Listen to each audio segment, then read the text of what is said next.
गीता जी में कहते हैं, हे अर्जुन, यदि तुम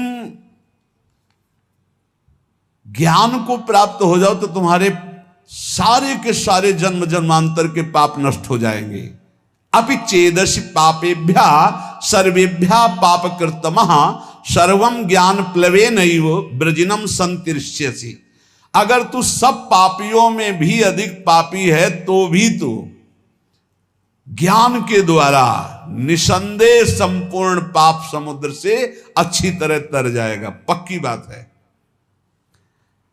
अपि चेदसि पापेभ्या सर्वेभ्या पाप कृतमः। पाप करने वाले की 3 श्रेणियां होती हैं। एक होती पापकृत, मैंने पाप किया, पाप करने वाला, और एक होता है पाप कृतर, 2 पापी उनमें से एक अधिक पाप करने वाला। तीसरा होता है पाप कृतम, समस्त पापियों में सबसे बड़ा पापी। तो भगवान कह रहे हैं पाप कृतमः, यदि तू सबसे बड़ा पापी है और तू ज्ञान प्राप्त कर ले तो तू सारे पाप से मुक्त हो जाएगा। भगवान का एक कथन सबको आश्वासन देता है। जो प्रश्न करता बोलते हैं मैं बड़ा पापी हूं, क्या मेरा भी उद्धार हो जाएगा? तो भगवान यहां कह रहे अपि चेदसि पापेभ्या सर्वेभ्या पाप कृतमः। पाप कृतमः माने सबसे बड़ा पापी। यदि तू सब पापियों में भी सबसे बड़ा पापी है तो तू भी ज्ञान के द्वारा निष्पाप हो जाएगा। पापों का त्याग करने में और भी साधन बताए गए हैं, लेकिन पूर्ण रूप से सबसे ज्यादा पाप करने वाला भी पावन हो जाए वो ज्ञान है, चाहे जितना बड़ा पापी हो। वर्तमान का पाप, पुराना पाप, ये सब मिलकर भारी संकट पैदा करते, भारी दुख पैदा करते हैं।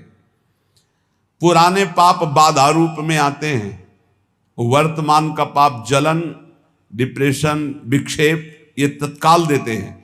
पुराना पाप बाधा पहुंचाता है। आप सही ढंग से चल रहे हो भगवत मार्ग में और आया एकदम टांग मारी के सब उलट पलट कर दिया। अब उस समय भगवान का दृढ़ भरोसा, नाम जप, तो फिर संभल सकता नहीं, ऐसी टांग मारता है बिल्कुल नष्ट ही कर देता है। पुराना पाप पूर्व जन्म का ऐसा आता है, संभल के रहना चाहिए। बड़े बड़े को देखा फिसलते हुए। वर्तमान का पाप विक्षेप पैदा करता है। जैसे आपसे कोई गलती हो गई तो अब भजन में विक्षेप पड़ेगा। आपसे वर्तमान में कोई अब अशांति पैदा हो, जो ज्यादा मनमानी आचरण करोगे तो मन संकल्प विकल्प इतना सोच में चला जाएगा कि फिर आपको लगेगा कि वो क्या कहते हैं, वही जो मानसिक रोग होता है, डिप्रेशन आ गया। ये वर्तमान के पाप, वर्तमान में आप पापाचरण कर रहे हैं इसलिए ऐसा हो जाता है। जिसे आप जानते ही नहीं कि आप पापाचरण कर रहे हैं, वो पापाचरण है। यदि वर्तमान का पाप छोड़ दे तो बुद्धि शुद्ध हो जाए तो पूर्व के पाप को भोगने में कोई परेशानी नहीं होती। ये बात, ये जो पूर्व का पाप आता है ये दंड रोग में आएगा, रोग रूप लेके या विक्षेप रूप के, या कोई घटना बन जाएगा पूर्व का पाप। अब उसे कैसे बचा जाता है? जैसे परमार्थ में आया, मार हाहाकार मचा दिया, उलट पुलट सब कर दिया। अब अपने को पकड़े रहना, जैसे कोई मजबूत सहारा मिल जाए हम उसको पकड़े रहें, ऐसे हमें पकड़े रहना। कुछ भी हो, चाहे मार डाले जाए, श्री जी को नहीं छोड़ेंगे, गुरु जी को नहीं छोड़ेंगे, कुछ भी हो जाए, कुछ भी हो जाए, आप पकड़े रहो पकड़े रहो पकड़े रहो। हवा ही निकल गई, सब खत्म, फिर ठीक। अब वो उसके विरोध में आ गया। इतने दिन भगवान का भजन किया, इतने दिन गुरु की शरण में रहे, यार कोई साथ नहीं देता, सब अपने कर्मों से भोगना ही पड़ता है, सब अपने को संभालना पड़ता है, कहीं कुछ नहीं भक्ति में। अब वो पाप आया था, गिरा के लेता चला गया। पूर्व का पाप वर्तमान का यदि पाप नहीं है तो कुछ नहीं बिगाड़ पाएगा, और वर्तमान में यदि पाप है तो वो पहले ही बुद्धि को मलिन किए हुए पूर्व का पाप आके आपको नष्ट कर देगा। यदि इस बात को समझो कि 100 वर्ष से घना अंधेरा है और वहां एक दिया सलाई खींच दी गई तो अंधेरा नष्ट होगा ना, जितनी जगह में प्रकाश है। ऐसे ही ज्ञान जो है अनंत जन्मों के पापों को तत्काल नष्ट कर देता है। चेत भगवान कह रहे ऐसा पापी जो सब पाप खूब किए हुए है, स्वयं परमात्मा में तो कभी लग नहीं सकता, पापी आदमी कभी नहीं लग सकता, परंतु लग ही नहीं सकता ऐसी बात नहीं है, स्वयं से नहीं लग सकता। पाप करने वाला स्वयं से भगवान में नहीं लगता। कैसे लगता है? किसी महापुरुष का संग हो जाए, कोई प्रवचन उपदेश अचानक अनिच्छा से सुन ले। जैसे एक दिन एक भाई आए थे, वो कह रहे थे मैं बताना चाहूंगा कि मैं घोर नास्तिक, कभी किसी शास्त्र संत भगवान कोई चर्चा नहीं। पर एक दिन ऐसे ही कर रहा था तो आपका प्रवचन आया, देखिए क्या नाटक हो रहा है, और खोला, बोले उस दिन से फंस गए, आज तक हम मुक्त ही नहीं हो पा रहे हैं, अब तो और कुछ देखने ही नहीं रह गया, अब तो बस इंतजार रहता है कब सत्संग पढ़े, कब एकांतिक पढ़े। बदल गया, जीवन बदल गया। क्या हुआ? भगवत शब्द कान में गए, जीवन का परिवर्तन कर दिया। बोले पापी लोग, मनुष्य जो पाप का आचरण करते हैं, स्वयं से भगवान में कभी नहीं लग सकते, पर लग ही नहीं सकते ऐसी बात नहीं। किसी महापुरुष का संग हो जाए या कोई ऐसी विपरीत घटना परिस्थिति घट जाए कि उसका कोई साथ ना दे, और फिर उस समय कोई उसे भगवत मार्ग बताने वाला मिल जाए, या कोई ऐसा वातावरण उसको मिल जाए जिस वातावरण में भागवतिक, ऐसे अचानक किसी कार्य से वृंदावन आया, अच्छा सत्संग हो रहा है क्या, खड़े होके सुन लिया, तो उसका तत्काल परिवर्तन हो सकता है। अन्यथा पापवंत कर सहज स्वभाव, भजन मूर्ति भाव न काऊ। पापी पुरुष का भजन में या भगवत मार्ग में या सत्संग में ऐसी कोई रुचि नहीं होती। सर्वम ज्ञान प्लवे नैव व्रजिनम संतरिष्यसि।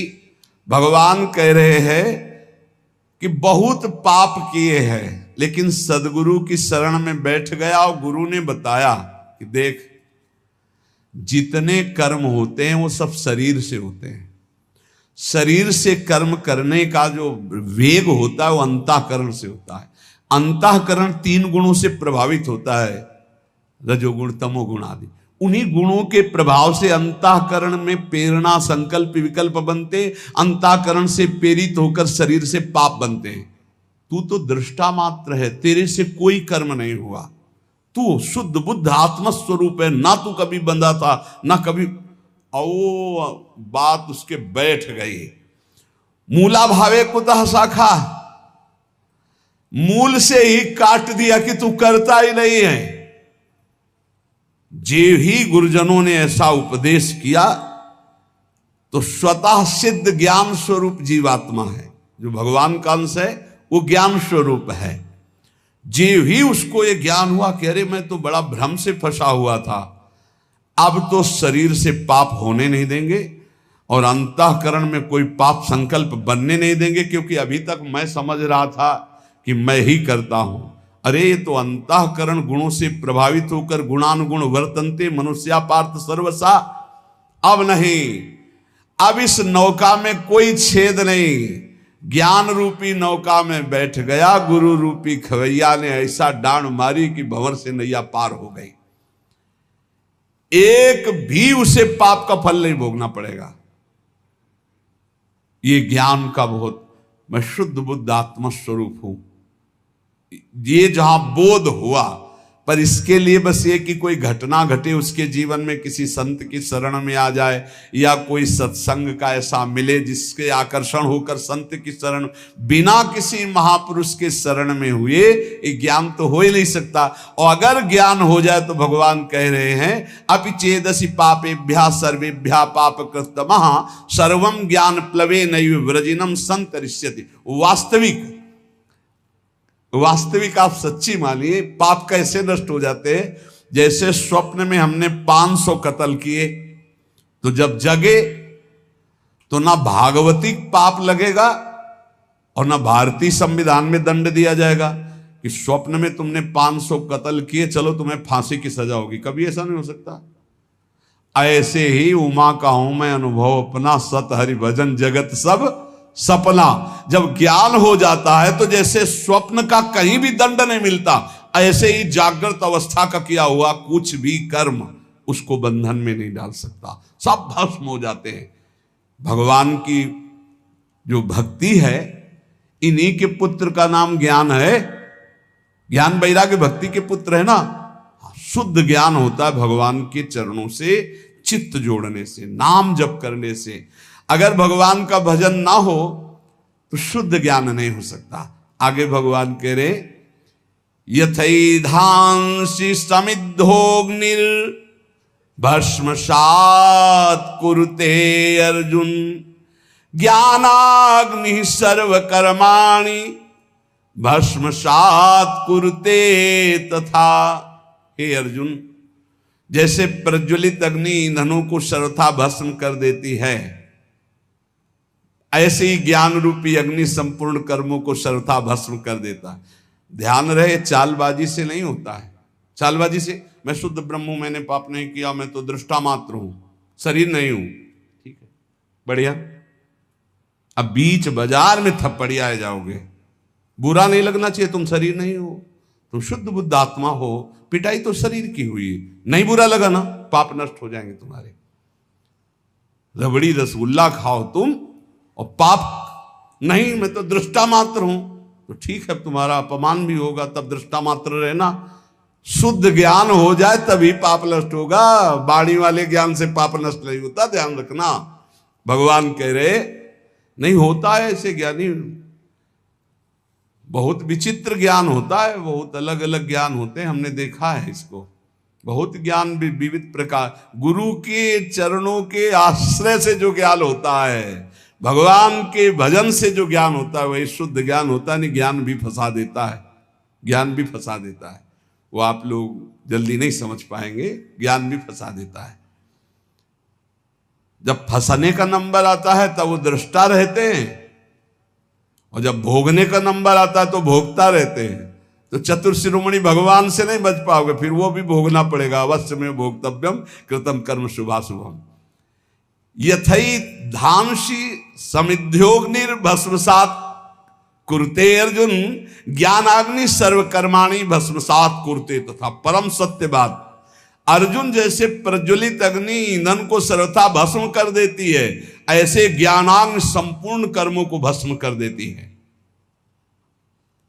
पीछे भगवान ने कहा कि पाप समुद्र है और ज्ञान नौका है, तर जाओगे। तो लगा कि शायद समझ ना पाए, तब भगवान ने कहा कि पाप ऐसा समझ लो कि तृण का पहाड़ है और ज्ञानाग्नि है, ज्ञान अग्नि है, एक क्षण में भस्म कर देगी। ज्ञानाग्नि सर्वकर्माणि भस्मसात् कुरुते तथा। जैसे ढेर सारा पहाड़ लगा हो, काष्ठ का, तृण का, रुई का, और एक दिया सलाई लगा, सब भस्म हो गया। ऐसे एक ज्ञान, केवल ये, मैं स्थूल शरीर नहीं हूं, मैं सूक्ष्म शरीर नहीं हूं, मैं कारण शरीर नहीं हूं, मैं आत्मस्वरूप हूं, आ गया ज्ञान। बहुत कठिन है, इसी के, यही गंगा किनारे का जीवन था, ये बहुत कठिन भाई। जब भूख लगती प्राणों को ना, तब दृष्टा नहीं रहता, भोगता रहता है कि यार कहीं एक रोटी मिल जाए। तो जब प्यास लगती है ना, तो ये चिंतन नहीं रह पाता कि प्यास तो प्राणों का धर्म, मेरा धर्म थोड़ी, तो फिर लगता है बहुत विचित्र है। शरीर आसक्ति गुरु कृपा से, गुरु सेवा से नष्ट होती है। जब तत्व ज्ञान हो जाता है तो संचित क्रियमाण सब भस्म हो जाता है और प्रारब्ध का भी मिटिया मेट हो जाता है। मिटिया मेट जब शरीर है नहीं है तो प्रारब्ध शरीर भोगेगा, हम तो भोगेंगे नहीं। बहुत कठिन है, बहुत कठिन। बातें बनाना बहुत सरल नहीं। जब चक्कर आता है तो शरीर को नहीं आता, मुझे आता है। नहीं, पीड़ा होती तो मुझे होती, ऐसा अनुभव देखो। और ये बिल्कुल अलग है शरीर। कहते हैं जिस जैसे मेज अलग है ऐसे अलग है।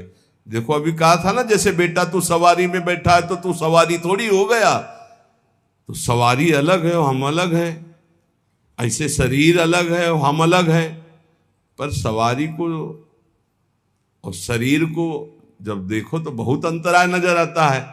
भाई सवारी का अगर पहिया टूट गया तो मेरा थोड़ी टूट गया, अगर टांग टूट गई तो मेरी टूट गई, ऐसा लगेगा ना। ये राग बहुत जोर का शरीर में है, यही गुरु कृपा से नष्ट होता है। इसीलिए गुरु साक्षात परब्रह्म कहा गया। परब्रह्म परमात्मा तत्व मोते यदि गुरु ही जी जानी, कि मायाधीश की माया ने फंसा दिया और गुरु रूप में मायाधीश ने मुझे मुक्त कर दिया। ये गुरु कृपा से होता, पढ़ने लिखने से नहीं होता।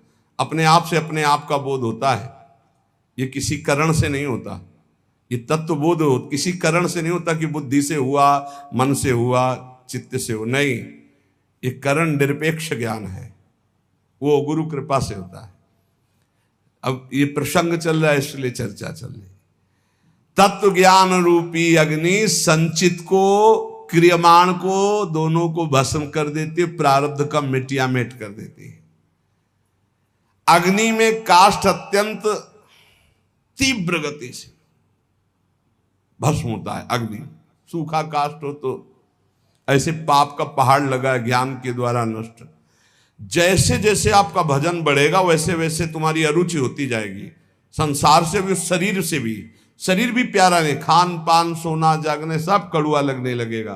किसी से बात करना, मिलना जुलना, फिर उस स्थिति में भी रहते हुए वो सब व्यवहार के कार्य करता रहता है, पर वो अनासक्त रहता है।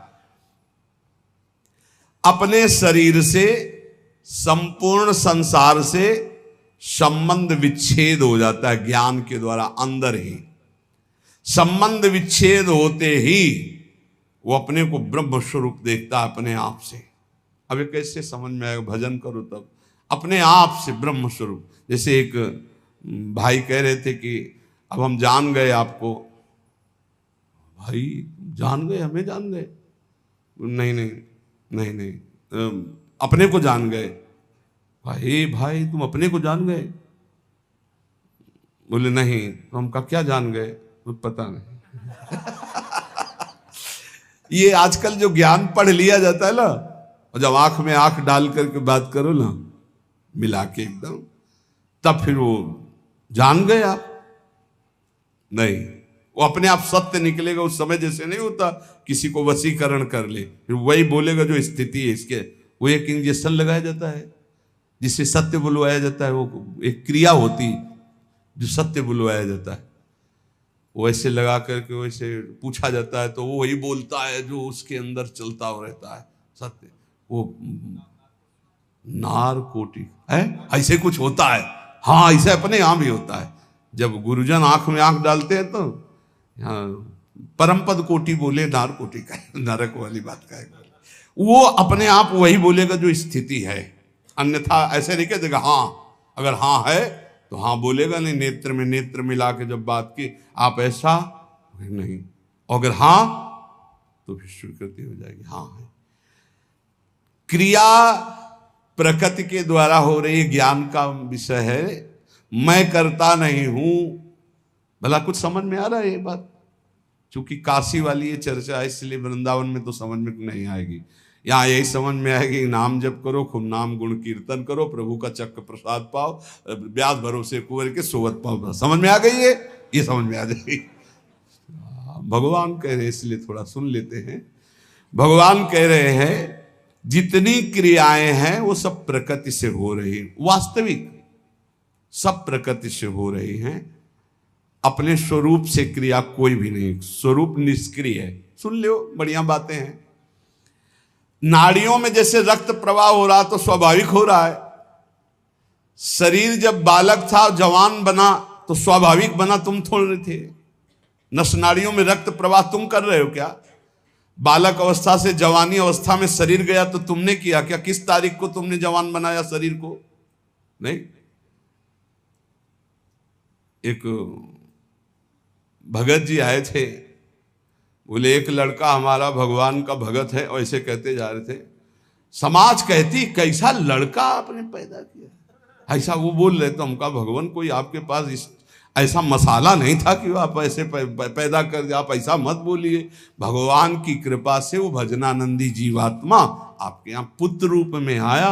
आप इतना